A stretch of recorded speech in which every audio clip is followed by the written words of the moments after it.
about to start painting some of these areas right here and realized there was a small wave right there and another wave over there. So here I am blocking it out because we're about to shoot the last coat of paint. We don't want it to we don't want to be no dents or dings in it. What we did with this car, because it's a car of this caliber, is we welded the doors on here. And we got these corners level, and this level, and this level, and we literally welded them on there. And then we started to do our body work right across here. In other words, I got some Bondo and what is this? Go across, I blocked it, and then I cut it, and I cleaned it up. And now my quarter and door are on point. Now, a lot of you will notice that most 63 or 60s Impalas, the quarter panels come this way, and they come to an end. And then on the door, it kind of comes out a little bit, and then it comes into an end. And the fender, the same way. That's cool because that's the way they came originally. But we want this car to be super straight. So when you look at the reflection coming down here, you'll see that the reflection comes all the way across this way, and it goes straight across this.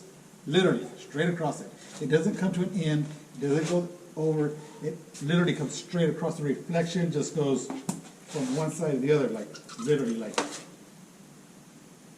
smooth. So this is flush.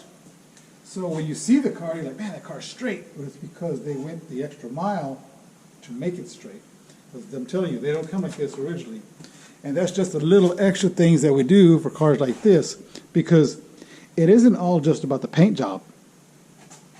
Jeez, there's a bunch of guys that paint it.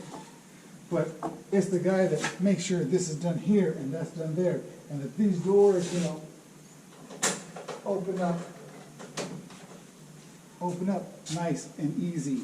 And that they close nice and easy. And that you have good gaps.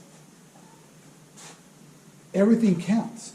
So when you're building this car of this caliber, everything counts. And that's just a paint job. Jeez, I know a bunch of painters. But everything counts, and we're just about to start painting this car, and I noticed there was a wave, so I'm taking down the wave, taking down the dings, taking down the dents. We want to make sure that when we're done here, this car is on point. Day 21, having to fix a couple of dents here and there. Maybe something fell across it, or maybe somebody was leaning on it. We don't know, but either way, we're fixing them now before we start actually throwing the paint on. So I believe today would be day 21, but we have taken probably about 2 weeks, maybe 3 weeks off, catching up on some other stuff.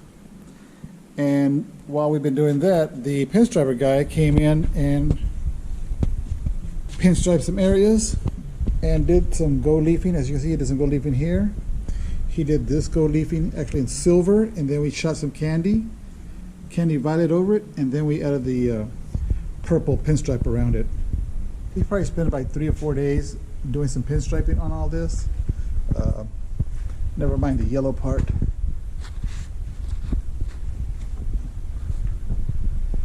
He did this gold leafing as well. That's kind of variegated as well. He did some of that aqua pinstriping and some of this gold leafing. That looks pretty nice. And then he did that gold leafing. I don't know if y'all noticed, but this area is painted now.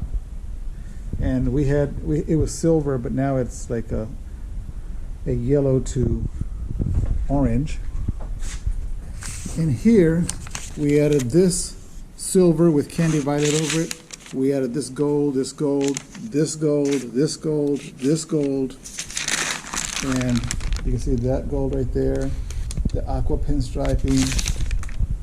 This stuff right here is pretty thick, so what we end up doing was taking a Dremel and digging into the paint a hole, and then we countersunk this piece in there, because this piece is not as thin as gold leafing. It's actually about as thin as a penny or maybe half a penny thickness. So we kind of dug into the paint and clear and everything, and then we countersunk this deep into it and then cleared over it.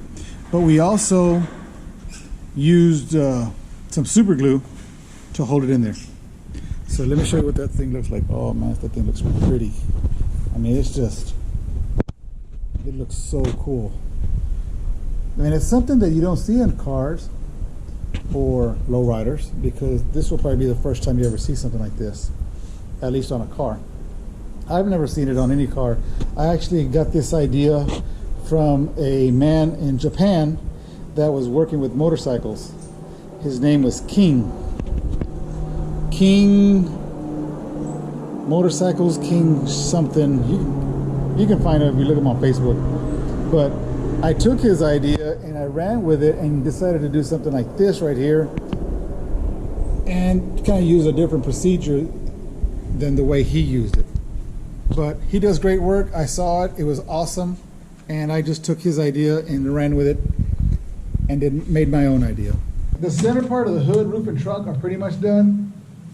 There's probably some areas that we need to repair, little spots here and there. But now we're going to start moving on from the center, this being all the center part. Now we're going to start working from here to here. Basically from this line, or from this line to here. This area, this whole section right here. This whole section right here we're going to start working on. All this right here, all the top. We're not doing the bottom. We're not doing the bottom of the car. We're not doing this down or from here down. We're just doing from here. We're just working on that area. We're literally doing the car in sections. That way we can put all our emphasis on this one area. I don't have to run around the whole car. I just have to concentrate on just one piece. Then I'll do the other side, or I'll do both at the same time. I'm not sure. Long story short, that's what we've been working on. Catch y'all later. Oh, check it out. Cousin's been working on my 62. So y'all can see the progress. So he did all the body work, shot a base coat, clear coat on there. That's why it's kind of shiny. Nothing fancy, just a base coat, clear coat on there. So now we can see where all the dents and dings that he missed. Actually, he did really good. There's only a couple of spots that we need to go over, and then we'll put the real paint job on there. Anyway, catch y'all later. God bless. Deuce.